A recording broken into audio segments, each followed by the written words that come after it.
Alright, time for the Ubisoft E3 2014 press conference review. Let me pull up my notes.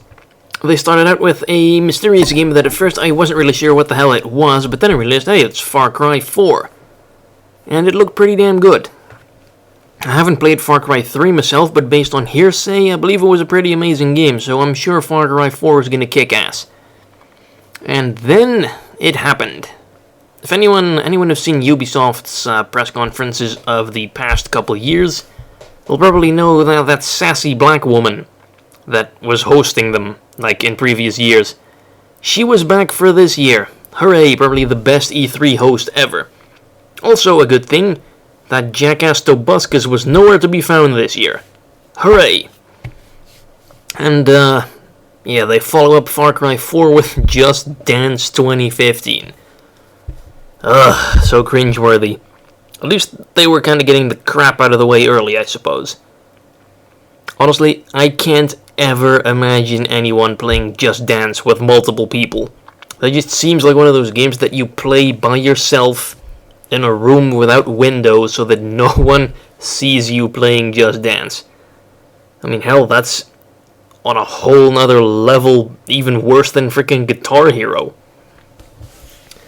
Something that I sadly have to admit that I've indulged in a little bit of Guitar Hero myself. Not really, I didn't really like it though. They also made a smartphone version of Just Dance. I don't know how that's supposed to work. And of course they have to have people dancing on stage to show it off. Because, it wouldn't be a Ubisoft conference without people dancing on the stage. Then they showed a nice little trailer of The Division, some sort of online shooter game or something. I don't really care about the game for two reasons. It's shaping up to be heavily online based, which I dislike, and it's a shooter, which I generally dislike. Followed that up with The Crew, basically the same thing but with racing instead of shooting. So also heavily online based, and apparently you can drive from the west coast of the US to the east coast, like it's all in the game, the entire US. I'm curious to see how much of that claim is actually true. They followed that up with Assassin's Creed Unity, also basically Assassin's Creed 5, for all intents and purposes. And it looked pretty damn awesome. The graphics were great. Tons of people on screen, like angry mobs lynching people. It was pretty nifty. No naval stuff to be seen, so no pirating or no boat missions like in Assassin's Creed 4, so that's kind of a bummer. I liked that. But who knows, maybe this will be cool. It takes place in, I think, early 18th century Paris, which is sadly before the Eiffel Tower was built, so no, we cannot climb the Eiffel Tower in Assassin's Creed 5, I assume.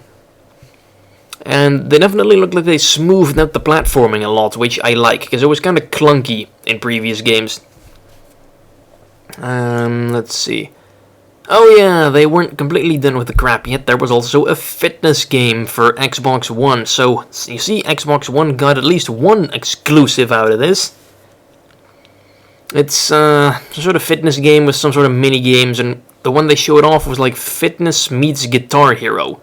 Basically step on the floor along the beat of the music that's playing or something.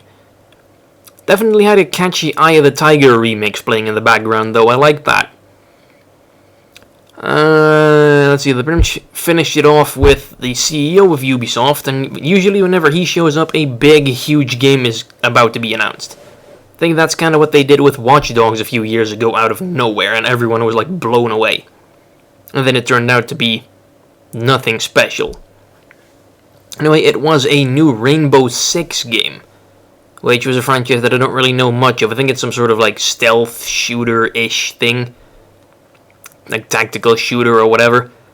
And basically, you had this house, there was a hostage in it, and you had 5 people working together to free the hostage, and 5 people boarding up the house and trying to keep the hostage in.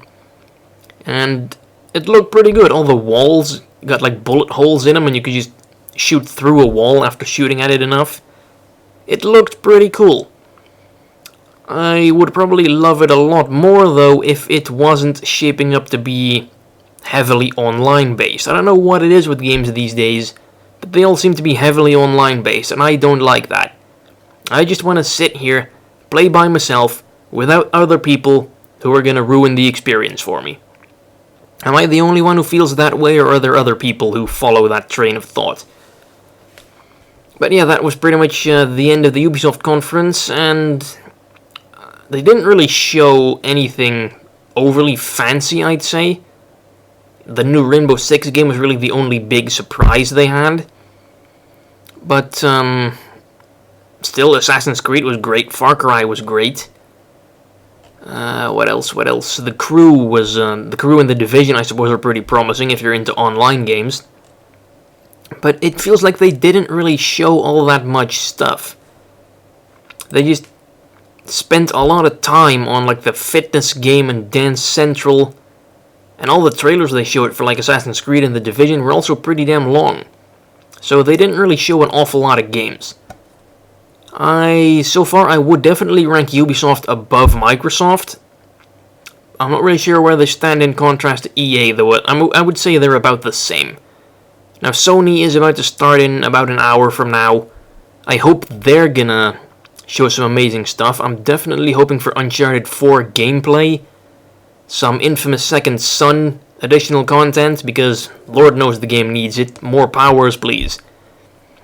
New God of War would be nice. Starhawk sequel. I would probably go out and buy a second PS4 if a Starhawk sequel was made. That's how much I want one. Heavenly Sword sequel would be nice. A new Medieval game would also be pretty kick-ass. They need to bring that franchise back. I think that definitely could be a cool new reimagined thing for them. They also definitely show off more of Drive Club, I think, the Order 1866, which I guess could also be pretty decent.